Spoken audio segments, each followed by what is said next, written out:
My name is Dr. Saliha Afridi. I'm a clinical psychologist and the managing director of the Lighthouse Arabia.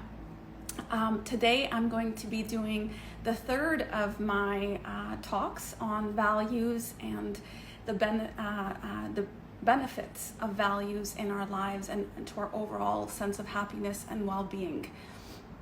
And I will be speaking about the value of gratitude. So this will be the last of my talks. So we first talked about generosity, then we talked about forgiveness last week, and today we will talk about gratitude. And the reason why when I was asked to be part of this campaign about, taking part in well-being and what I would like to speak about, the first thing and the only thing that sort of came to my mind was we need to talk about values, because a life devoid of values is really a hedonistic sort of pleasure-seeking, one moment of pleasure to the next moment of pleasure. And that is definitely not what happiness is. A deep sense of authentic happiness only comes when you are practicing your virtues, your character strengths, and living a life of values. And that is consistent with what you truly internally believe in. So the value that I want to talk to you guys about today, which Cicero called the parent of all virtues and a virtue that begets all virtues, is the value of gratitude. And what do we mean when I speak about gratitude? So I know a lot of people, when we were growing up, this is how our conditioning sort of is, that when you get something, you be happy for it, you be grateful for it. And so be grateful that you have this, and be grateful that you have that. And so this association between getting something and then being happy was formed as we were being raised. Say thank you because they gave you a gift, and say thank you for your teacher because she taught you something, or say thank you to your mom because she cooked you something. This idea of you have to have something in order to say thank you is a deeply sort of conditioned way of being. However, what if I were to say that it is not that when you get something that you express gratitude, but what if I said that in order for you to be happy, you were going to have to, sort of embody and have this attitude of gratitude, this idea that this is not about being grateful for one thing, but this is about living gratefully, which is a very different way of thinking about gratitude. So I want to talk to you guys a little bit about gratitude, why it's important, what gets in our way of being grateful, what blocks us. Then I want to talk about how do you be grateful during hard times, because many of you guys are saying, okay, well, that's nice and dandy, but what about when I'm really struggling? So I want to talk about how to be grateful in times of hardship, and then how to cultivate this attitude of gratitude throughout your life. And then we want to do a little bit of a practice at the end. So this is a full packed hour of gratefulness. And so let's get started. So why do we want to be grateful? The first thing is that it just leads to a healthier, more meaningful, a more generous, a more grateful way of living or engaging with life. It allows you to be open-hearted. It allows you to experience life fully. It allows you to create more meaningful and deep relationships with people. It increases your sense of well-being. It also creates stronger bonds within your community, with you and that community. So gratefulness is at the root of all other things. And I will tell you a little bit about what I mean by how gratitude and generosity are very much linked. And I will talk about that. But it just, being grateful allows you to be more resilient, and then it teaches you to just cope with difficult events. So this is not just about when life is going great, we be grateful, but when you have this attitude of gratitude, when you embody gratefulness, you actually are more resilient and you're able to cope with difficult things better. So interestingly, and all of this, by the way, is rooted in science. There is now so much research done on gratitude. So let's talk about what blocks us from being grateful. Well, human beings, we are wired for negativity. So let's just say that 100 people come up to you and say, wow, you look great today. And you say, okay, good, I look good. And then one person comes and says, you don't look so good. Guess what you're going to be thinking about for the next couple of weeks? You're going to be thinking about that one person. Why did they tell me I didn't look good? What was up with them? What was I wearing? What were they thinking? And so we constantly get hooked onto negativity because it is part of our sort of evolutionarily sort of adaptive way of being. Way back when we were in caves and we were Neanderthals hundreds of thousands of years ago, we woke up every single day and we scanned the other day for what went wrong. We scanned today as to what's going to go wrong. We are looking for things that could possibly go wrong, because if we didn't do that, we would probably get attacked and we would not survive. That scanning for negativity is hardwired into us. And so it's very easy for us to get locked in to that negative way of being, because that is what kept us alive this long. And this is like a hard wire sort of into our brain. So what blocks us is our ability to be grateful is actually us not being able to engage, sort of tune down that negativity bias and build up that positivity one, which I'm going to talk to you guys a little bit. But that's one of the reasons why we can't be grateful, because we are always scanning for negative things in our environment. The second thing that sort of stops us from being grateful is fear. We are constantly living in fear.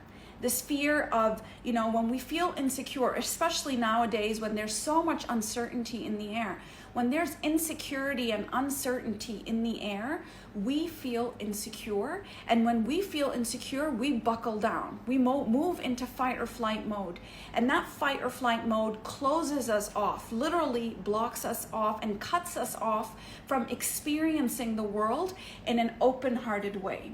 When we are open-hearted, when we feel open and not guarded and protected, we experience life differently. We give differently, because we're not coming from, I don't have enough and this is going to run out and oh my God, someone's going to take this away from me. And so when we have this scarcity mindset versus the abundance mindset, the scarcity mindset always makes us feel like what we have could be taken away from us and what we have could end. And this, there's only a limited amount of this in the environment, and so I better hold on to it. And so that fear that we live in cuts us off from not just generosity, because it sounds a little bit like that, but it cuts us off from gratitude. Because if we are not able to experience life fully, how can we be grateful for the things that are in our life? So fear is very, very detrimental to our grateful way of being. There was one study done where a researcher took mice, and these baby mice that were playing with each other in this little cage, and he introduced what he called a minor threat into the environment of these baby mice. And he put a hair in there, a cat hair, in the little cage of the mice. And all of a sudden they stopped playing. They were no longer playing because there was a threat in the environment. And then when he removed the hair after 4 days, the mice went back to eventually playing, but they never played the way they did before.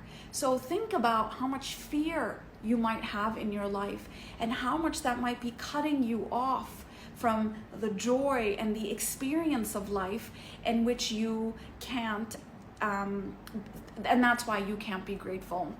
Another thing that sort of blocks us from being grateful is this default setting that we sort of go into, this unconscious mode. We literally hit it on autopilot and we go through day by day on here, we think we've had this orange juice before, we think we've seen this flower before, we think we've smelled this candle before, and human beings are highly adaptive beings. And so highly adaptive means we just get used to things and we take things for granted. We can't imagine life without electricity because that's just what we had. But if you go to a country where there's load shedding and things like that, and then you come back, all of a sudden you really appreciate having lights and air conditioning and all of these things all the time. So we just habituate as human beings, and then we start to take things for granted without, I don't want to be known to be someone who takes things for granted, but that's just because everything becomes a habit. We don't look at things in a new way. We don't experience things for this moment. We just go on autopilot. And then the last thing is that this idea of I need more. So what I have is not enough. And this is really this idea of grasping. We're always wanting something else. Now we're indoors and now we want to be outdoors, and we want this and we want to travel, and there's always something other than what we have that we want. So we never actually look at what we want. Now imagine you go to a birthday party and you really are set on eating that birthday cake. All you want is birthday cake. You don't really care who's there. You don't want to see the house. You don't really care about the people. You just want the birthday cake. And so you go into this party and you want the cake and you eat the cake. And and you're looking for the cake and you're looking for the cake. And then, a fruit cake, sort of, one of these cakes made out of fruit show up. And you're thinking, this is not what I came here for. I want the cake. This is what I came here for. So you don't, you go home and you're really upset that you didn't get the cake. And the next, 2 days later, you meet your friend and she says, oh, did you meet that one guy that was at the party? And did you meet that one girl? And did you see the decorations? And oh my God, that fruit was so delicious. And she's talking about all these other things, but you can't relate to any of that because you don't know what she's talking about, because your aperture narrowed. When you actually are focused on something other than what is in your environment, when you are focused on what you want rather than what you have, you actually lose the whole picture. You don't experience anything that is in your environment because you just have your eye on the prize, and the prize is usually set somewhere outside of us. And so there's a lot that is conditioned culturally. So, this if-then relationship, if you get married, then you'll be happy. If you have money, then you'll be happy. If you get the right job, then you'll be happy.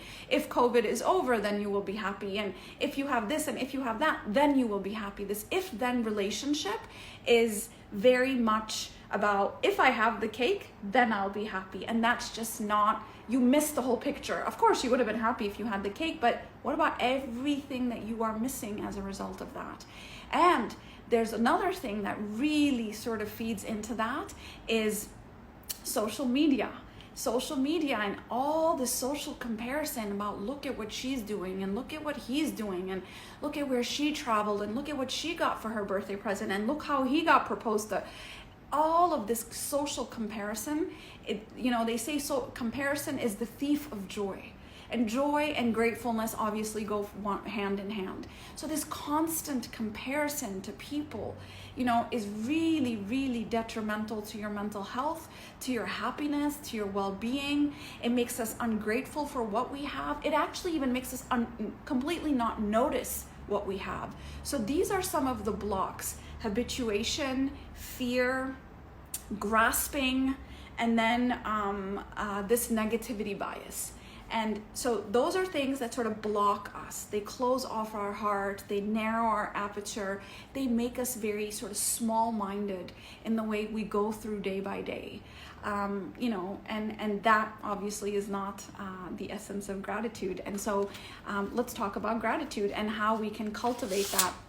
So one thing I'd like to start off by, because I just know that there's people that sort of are wondering about this, that okay, fine, I'll be grateful, but how do I be grateful when life is hard? Just tell me that and then you can tune out. But I'll start with that one because that usually is the one that most people, because it's easy when life is easy. It's easy when life is good.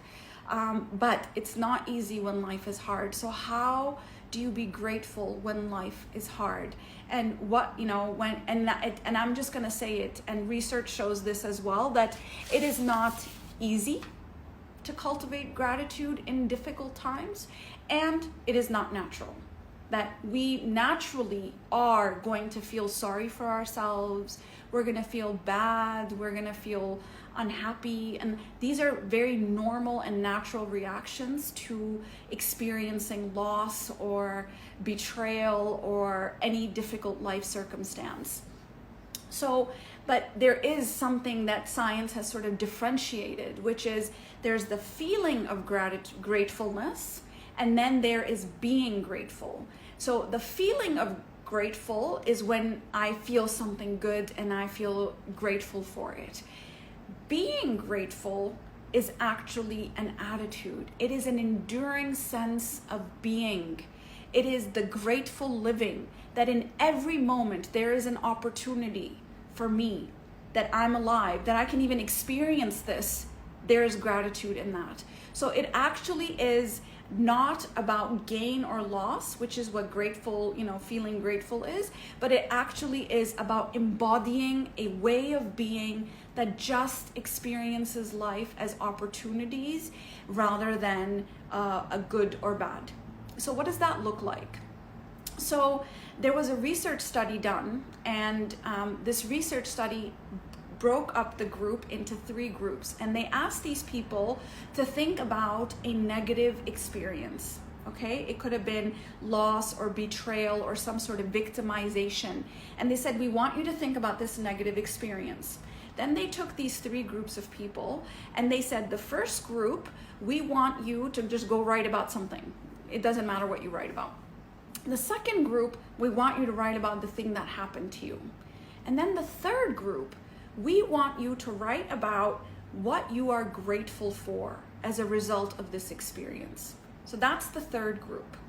Then they had them write for 20 minutes, just 20 minutes. They didn't say don't think about negative things or think about positive things. They just said, what did you get out of this experience and what are you grateful as a result of this experience?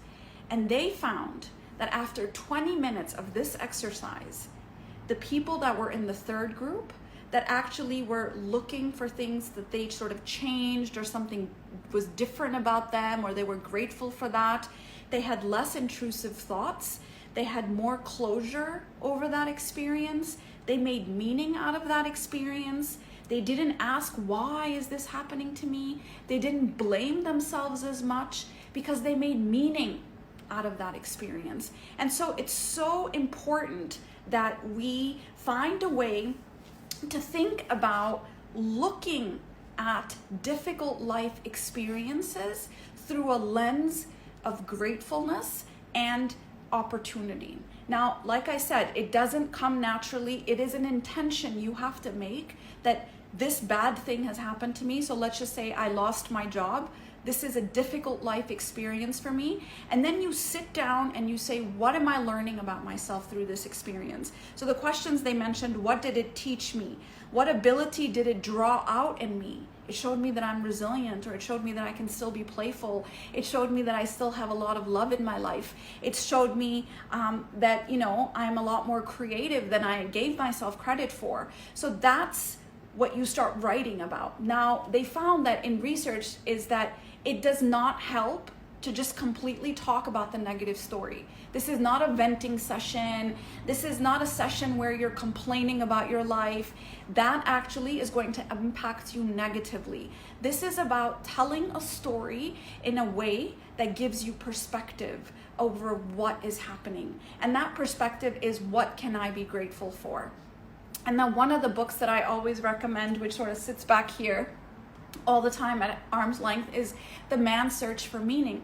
That, all things can be taken away from you except for the one last human freedom that a person has, which is the freedom to choose the attitude that he has in any given moment, to choose the lens with which he looks at any given moment.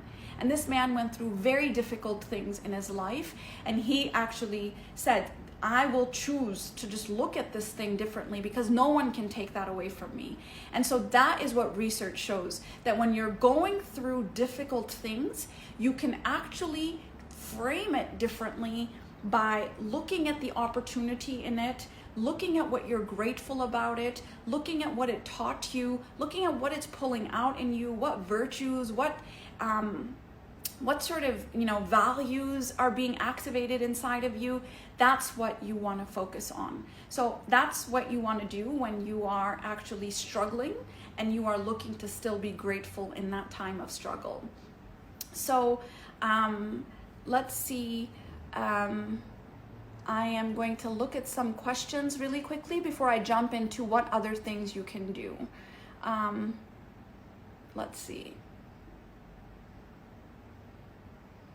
Yeah, okay, so there's no questions so far.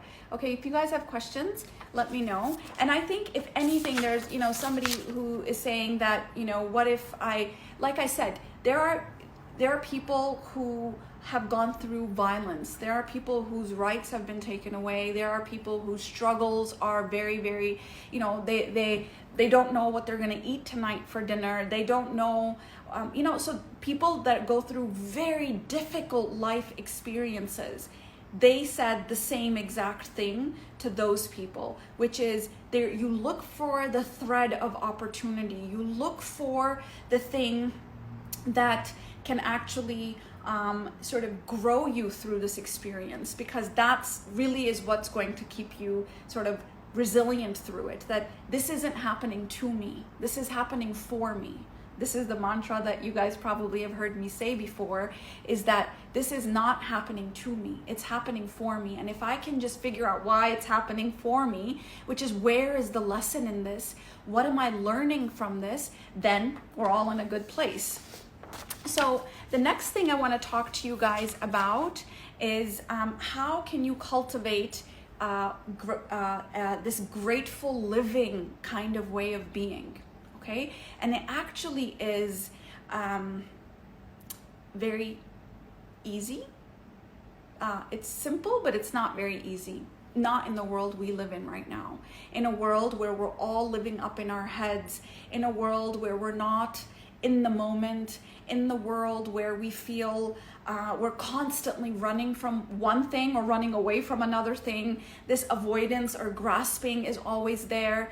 We're constantly on our phones and not looking or smelling the environment around us. This is the world we live in. We're disconnected to our physical experience, and we're living in a mental experience, and it's a virtual experience, and a world where everyone is comparing everyone to each other. So that's the world we live in all day long. And we know that where attention goes, energy flows. And if my energy is constantly on social media and comparison, guess where my brain is being wired? So just a little bit of 101 on neuroscience for you guys is that while human beings are wired for negativity and we have the wiring for the negative bias, we now know from neuroscience that just like any physical muscle, the brain has a mental muscle. They're called neural pathways, and the neurons that fire together wire together. So if you are a negative person and you are a person that constantly, complains, or you just don't like the way you are, you can change that. You can literally change your personality by focusing on the positive. They actually do like 21-day fasts from complaining. So you literally have to catch yourself before you complain about anything. So I would recommend that you do that, where you build the pathway, the neural pathway of gratitude. And this is some of the ways that I'm going to ask you to do that you can literally become a more grateful person by practicing gratitude. We are what we repeatedly do. And so gratefulness is then not just a way of being, it's a habit you cultivate every single day. It is not like, just be grateful because, it will come to you theoretically. It is a practice. You must do it. And yes, you can rewire your brain. You literally, if you practice the things that I'm telling you to do, and you do them every single day, science shows that you can rewire your brain, and it can happen very, very quickly. It doesn't even happen in 21 days, actually. So what's the first thing I'm going to recommend? I'm going to give you 5 things, okay? So one thing is just presence, and then we're going to do a practice after this. So one thing is just be present. One of the Benedictine monks, he said, just do what you were taught when you were younger. Stop, look, go. And I would say, don't just look. I want you to notice. I want you to savor. Let's just savor the flowers behind me. Just look deeply into something. Notice that something. Stay with that something. Look at it as if it was the first time you've ever seen it, and it will be the last time that you have ever seen it. Look at your children that way. Look at, the eyes of someone you love as if it was the first time you were seeing them, and then the last time you will ever see them. Now, imagine if you did that every day, many, many times a day. Stop, notice, feel, experience. That's it. That's like the biggest secret, actually. And that's what we're not doing.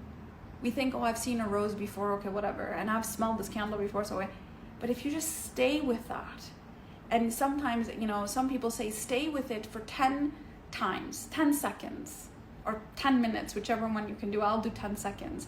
But just stay with that experience instead of just moving on to the next. If you're looking at, maybe a jewelry that you have, just stay with that and look at it as if it was the first time or the last time that you'll ever see it. Wouldn't you feel it very differently? So that's the first thing I'm going to ask you guys to do, is to be present fully, mind, body, feeling that you are there with that experience, with that person, with that thing that you have that we take so much for granted. Everything in your environment right now, you take for granted. You just walk by it as if it was something, your birthright. And entitlement is like the antithesis of gratitude. We are not entitled for this. This was not our birthright. We were given this. We were given this moment. We were given this opportunity. We were given these things. And so it's very important for us to engage with that kind of, like, I was given this. And so how do I experience that differently? That's the first thing. The second thing, and science actually recommends this, and it's a little bit scary, but, think about giving that thing up. Imagine that tonight was the last night you were alive on this planet. In Stoicism and also in most religions, they say keep death very, very close to you. Keep death, your death, and the people that you are around close to you, because it gives you a sharpness to life, a clarity that, I'm sure that many of you have gone to a funeral or you've lost someone that you love. All of a sudden, life becomes super focused, and everything that is important in your life just is super clear. And you feel so grateful for all the little things in your life and all the people in your life, because you have been that close to death. So they actually recommend that you give it up in your mind. You imagine that it's gone. You imagine that the person died or that you died. And how would you experience this day differently? How would you experience their interaction differently? That when your child came to you and you said, this is the first time and the last time I will see this child. I know that makes some people anxious, but that's the whole point, that visceral gratitude. There's some people who are like, alhamdulillah, alhamdulillah, alhamdulillah, alhamdulillah. Like they say like alhamdulillah as if they're like going down, the rosary beads and the tasbih. And that's just not the point of it. It's not about it's not about saying it like that. It's about a visceral experience of gratitude, that I'm so grateful. If you say it once versus 100 times, but you let that feeling go right down to your toes, from your head to your toes, that is the experience of gratitude. And so imagine it, when they say absence makes the heart grow fonder, well, absence makes you a lot more grateful too. I'm sure a lot of us are going to be very, very grateful about walking on the beach once we go back out there again, because we took it for granted. Oh, it's just something we can do, and I don't want to go today. And all of a sudden, we're all like, oh gosh, I can't wait to see the sea again, right? And that is really about giving it up in your mind. So I spoke about presence, I spoke about giving it up, and then expressing it. Something happens internally and in our mind which really locks it in. And when you say thank you, you don't just say thank you. You don't just say, oh, hey, thanks for being alive, which is, you could say thanks for being alive, but expressing what that person does to you. So you should express gratitude by acknowledging that person's intention, the effort and the cost that they sort of endured in order to give you that, as well as the benefits that you experience. So let's just say that I'm grateful for my friend. Thank you so much for all the care and consideration that you show me, even when you're so tired and you're so exhausted at the end of your day. And I feel so loved and so contained and so held by you. And I feel that my life is fuller as a result of that. So I included, and now that expression of gratitude or gratefulness is very different than, hey, thank you for being my friend. Like, it's just a very different experience. The next thing, which is very close to expressing, is the gratitude journal, which Linda, or Linde, I should say, is actually saying, which is a gratitude journal. Now, research shows that, just remember when I told you about that gym that we go into and that negativity bias that we have, and we constantly are scanning the environment for negative things and all the problems in our lives. Well, the gratitude journal actually builds that neural pathway in our brain that says things are good. These are the things that went right today. These are the things that went well today. And look and notice and be grateful for the smallest things and the biggest things. And you know who the best people are to ask? Because my daughter, I did this exercise with her when she was younger, and she said, I love the color blue. And she said, I love stones, and I love grass, and I love, she said the small, and I love the sky, and I love the clouds in the sky.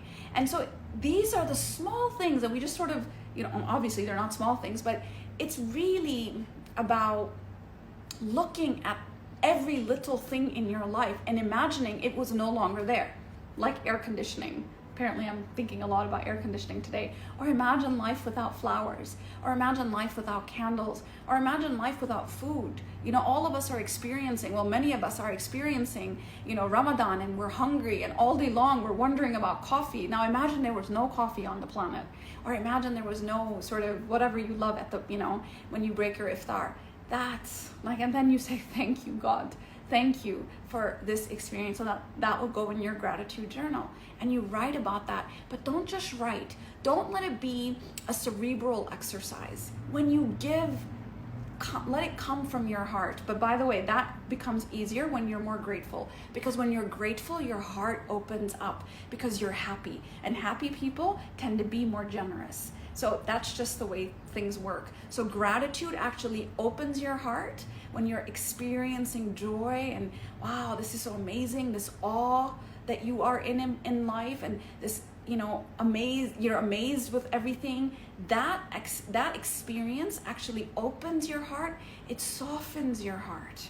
And then generosity becomes very easy because you are in this abundant space of just giving. So that would go in the journal experience. And then lastly, you can have a gratitude buddy. So maybe you don't want to write in your journal, but maybe you can make like a gratitude buddy where you message, hey, listen, I'm so grateful this happened, and this happened, and this happened.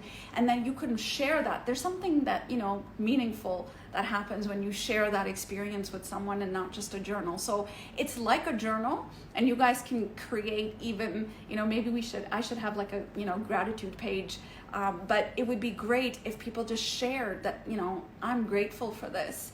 And I'm grateful for whatever you're experiencing. And then sharing that with each other would be a great way for you to sort of grow that experience. So now I would love for us to do an exercise, and then I can take some of your questions.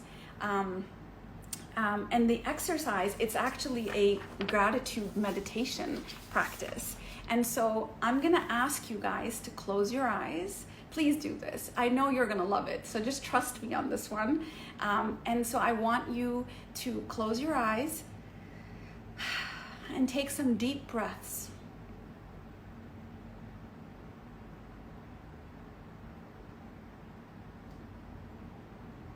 Keep breathing. Now, I'm going to ask you what you love. Whatever comes to your mind, I want you to whisper it. It's okay if there's other people in your room, or if you need to get up and go sit somewhere where no one can hear you so you can really engage in this practice. I'm going to ask you what you love, and I want you to just like that, okay? I want you to pause. I want you to let it settle, and then let whatever comes to your mind. It could be Five Guys burger, or it could be your son's eyelashes, or it could be, anything from food to God consciousness. Whatever you love, I'm going to ask you what you love, and I want you to whisper it. Okay? So let's start. Please, tell me what you love.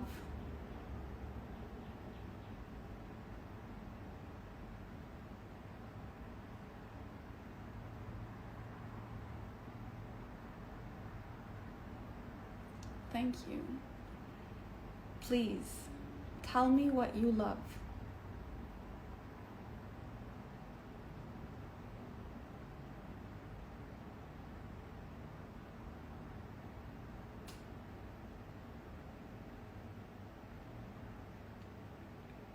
Please, tell me what you love. Keep your eyes closed and just breathe.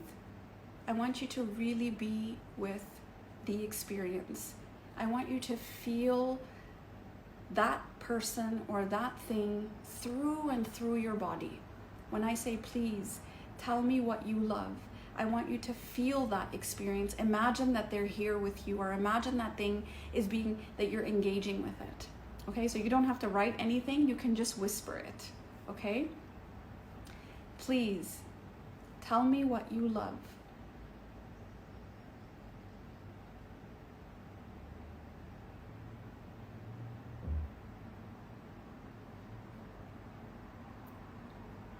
Please, tell me what you love.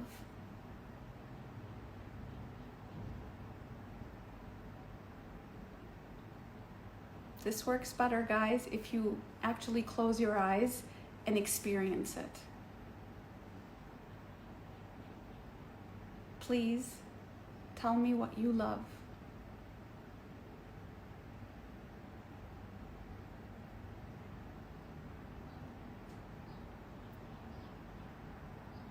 Please, tell me what you love.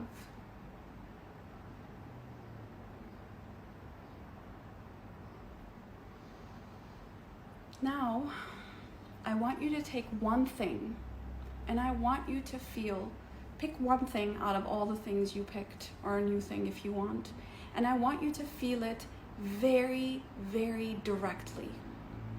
I want you to let your heart fill up with that thing.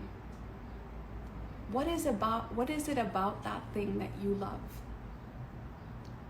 Pick one thing and let your whole body experience. Tell me, what is it that you love? And let it fill your body with that.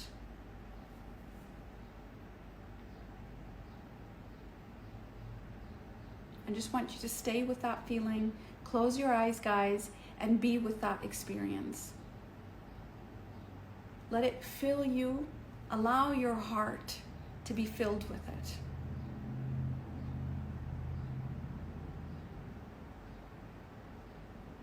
Feel how inclusive and vast your heart becomes, and how expansive it becomes when it's filled with gratitude and when it's filled with love. And how immediately something shifts inside of you. And who are you now versus just a few minutes ago, when you're feeling appreciative, when you're feeling grateful, when you're feeling thankful? I want you to feel how it lights up your heart space.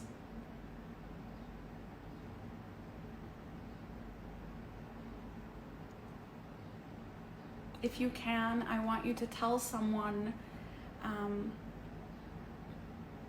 a heartfelt thank you in that way. I want you to deeply feel that person or that thing and say thank you, and thank you, and thank you. Because if we just look around for everything we have so much that we just take for granted.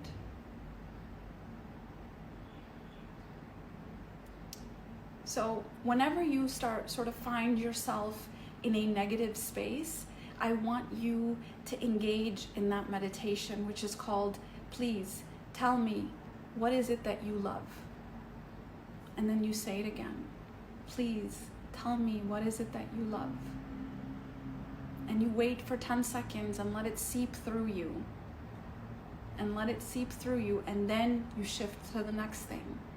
Please tell me, what is it that you love? And summon that. And then allow it to soften you. And allow it to sort of move you. And say thank you to that.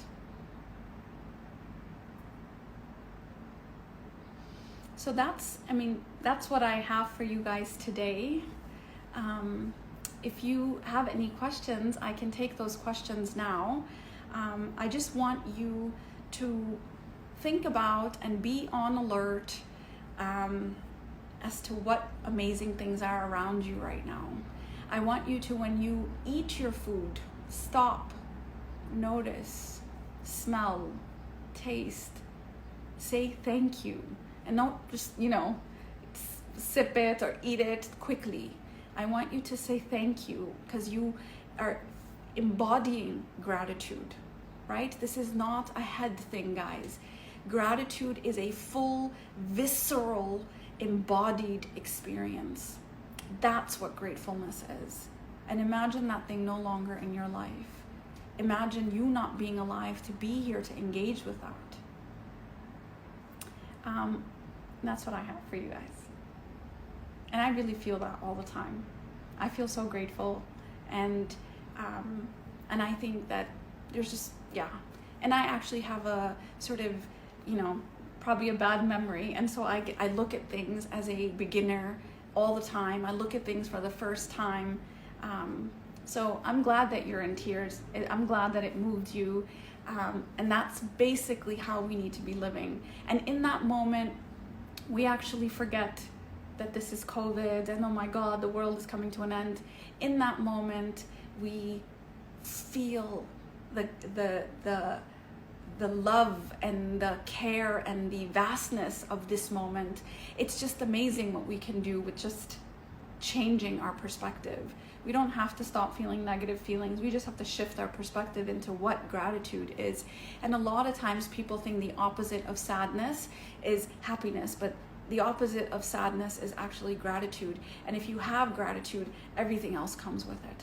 Everything, like I said, Cicero said, it is the mother of all virtues. It is the virtue that begets every virtue, because it softens you and it makes you more appreciative. So, do I have any questions from you guys? Yes, alchemy, that's a great word. And I love you too. Yes.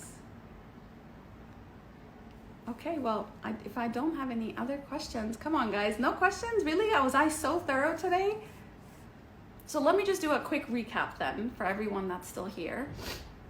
We talked about gratefulness not as a cerebral exercise. It's about having a visceral, embodied, grateful living. So throw out the word gratitude if you need to and call it grateful living and grateful sort of embodied experiences, okay? I know, that's right. I should just let you stay with that. Somebody, Noura, you're right. I shouldn't make you talk after that experience. I should have done it at the end. This Afro-optimist, I love your word, a name. So we talked about what blocks gratitude and our habituation, our sort of getting into autopilot, also our fear and our grasping and our social comparison. These are all blocks to gratitude. Fear is the biggest one. Being afraid of losing things is actually going to block you off from actually being able to experience those things. If you hoard money, if you hoard your things, if you don't share things, and this idea of this scarcity mindset, you are going to get shut off and you're not going to be able to experience gratitude fully. So that's kind of what blocks you. And then what do? When you are experiencing hardship, you want to actually look at what you learned from that experience and make meaning out of that experience somehow. So science shows that even if you're going through difficult experiences, if you look at it from a different perspective, your relationship with that experience can change. The negative feelings are not going to necessarily go away, but you do get this sort of life perspective. And life, when we make mistakes or when we have hardship, that's basically like a notch on our buckle, basically saying that you now can have more wisdom as a result of this. But wisdom does not come unless you actually look at experiences differently. This is not just about going in and talking to your friend negative, and hoping that something good will come out of that. It actually is writing down what came out of this, what did I learn from this, what was summoned inside of me. And so this sort of idea that this is one experience in a life full of experiences, and I'm wiser as a result of it. And so that is one thing that I would say, that when you're going through difficult experiences, by the way, it is not easy. It is extremely unnatural, but it is a forced sort of exercise that you need to get yourself into. I don't know, I got a phone call. I'm still here. And so the last thing is to engage in the 5 exercises that I told you. Presence. I want you to imagine giving it up. Call me in this moment. And then I want you to have gratitude buddies. So those are the things that I would recommend. And the book that I was talking about is The Man's Search for Meaning. And like I said, this is my last sort of talk with Happy UAE. Thank you so much for being part of this values journey with me. And I look forward to doing a lot of these things on the Lighthouse account, as well as on other sort of channels. So I'll be accessible to you guys. And if you have any ideas or if you have any thoughts about what you want to learn more about, but the idea is to really talk about one value at a time. And so we spoke about generosity, and we spoke about forgiveness, and we spoke about gratitude. And these videos are on YouTube on the Happy UAE channel. And so you guys can have access to the other ones as well if this is the first time. And then I will continue to talk about other values and how we can really engage in those. And then the book is called Man's Search for Meaning by Viktor Frankl. All right. Well, thank you all for being with me. And like I said, if you have any questions, I will, I don't see any other questions. Okay, talk about resilience. Yes, I will come back. I'm not sure what is this about. Yes, thank you.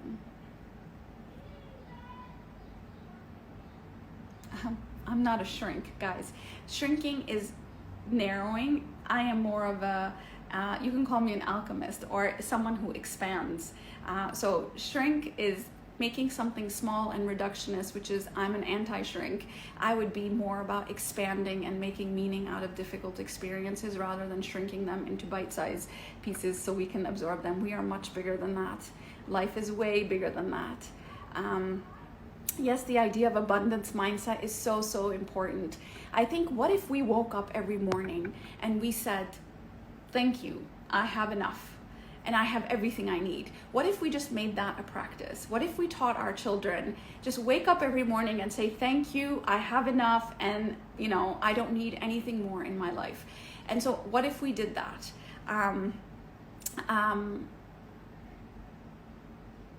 no, someone asked, do painful experiences lead you to be more grateful? No, they can lead you to be extremely bitter if you don't process those painful experiences. I think it's very, very important that you come at painful experiences with a lens of perspective, and a lens that will sort of expand the experience. This is not about, oh, I'm gonna go through hardship and then I will become a more grateful person. It doesn't work like that. It really is about coming at it with an attitude and a different way of looking at it, which will then expand you. And that usually is, what am I learning about myself? What did this teach me? What am I getting out of this? This is happening for me, not to me, that kind of stuff. All right? Yes. Somebody is really super excited about some of this stuff here. Yes. All right. I think that's it, guys. So thank you all for being with me. I look forward to seeing you guys again somewhere else. And yes, reframing is a great way. Well, it's reframing, but it's also perspective. It's sort of zooming out and saying, what am I learning about this? You know, so it is a reframe, but also the point is not to reframe the experience. The point is to get a perspective about yourself, to learn something new about yourself. So it's actually maybe even looking at a whole new frame of things. Just a slightly different way of reframing, but it's looking at the opportunity in that experience as well as the learning and the wisdom in that experience. Thank you, guys. All right, well, I'm gonna go now, even though I'm not here. My account is listed on the pin. It's Dr. Saliha Afridi. And yeah, if you guys wanna know more about, I wanna do another one on forgiveness. For those of you who saw it last week, it was really something that sort of, you know, I think touched a lot of people. There was a lot of people that were moved by it, including myself. And I think there's just a lot of healing that needs to happen inside of all of us. And I think as human beings, if we were to soften into our experience, if we were to be more grateful, we would soften our hearts, we would remove the anger, we would be more generous, we would be less violent, we would be more forgiving, because our heart would be more soft, because it doesn't feel like it's threatened. When we're grateful, we're saying life is safe and life is good and life is enough. So that's kind of the kind of world we want to sort of be living in, right? And so I want to do another sort of forgiveness part 2, and I look forward to seeing you all. Okay, take care, guys. Bye.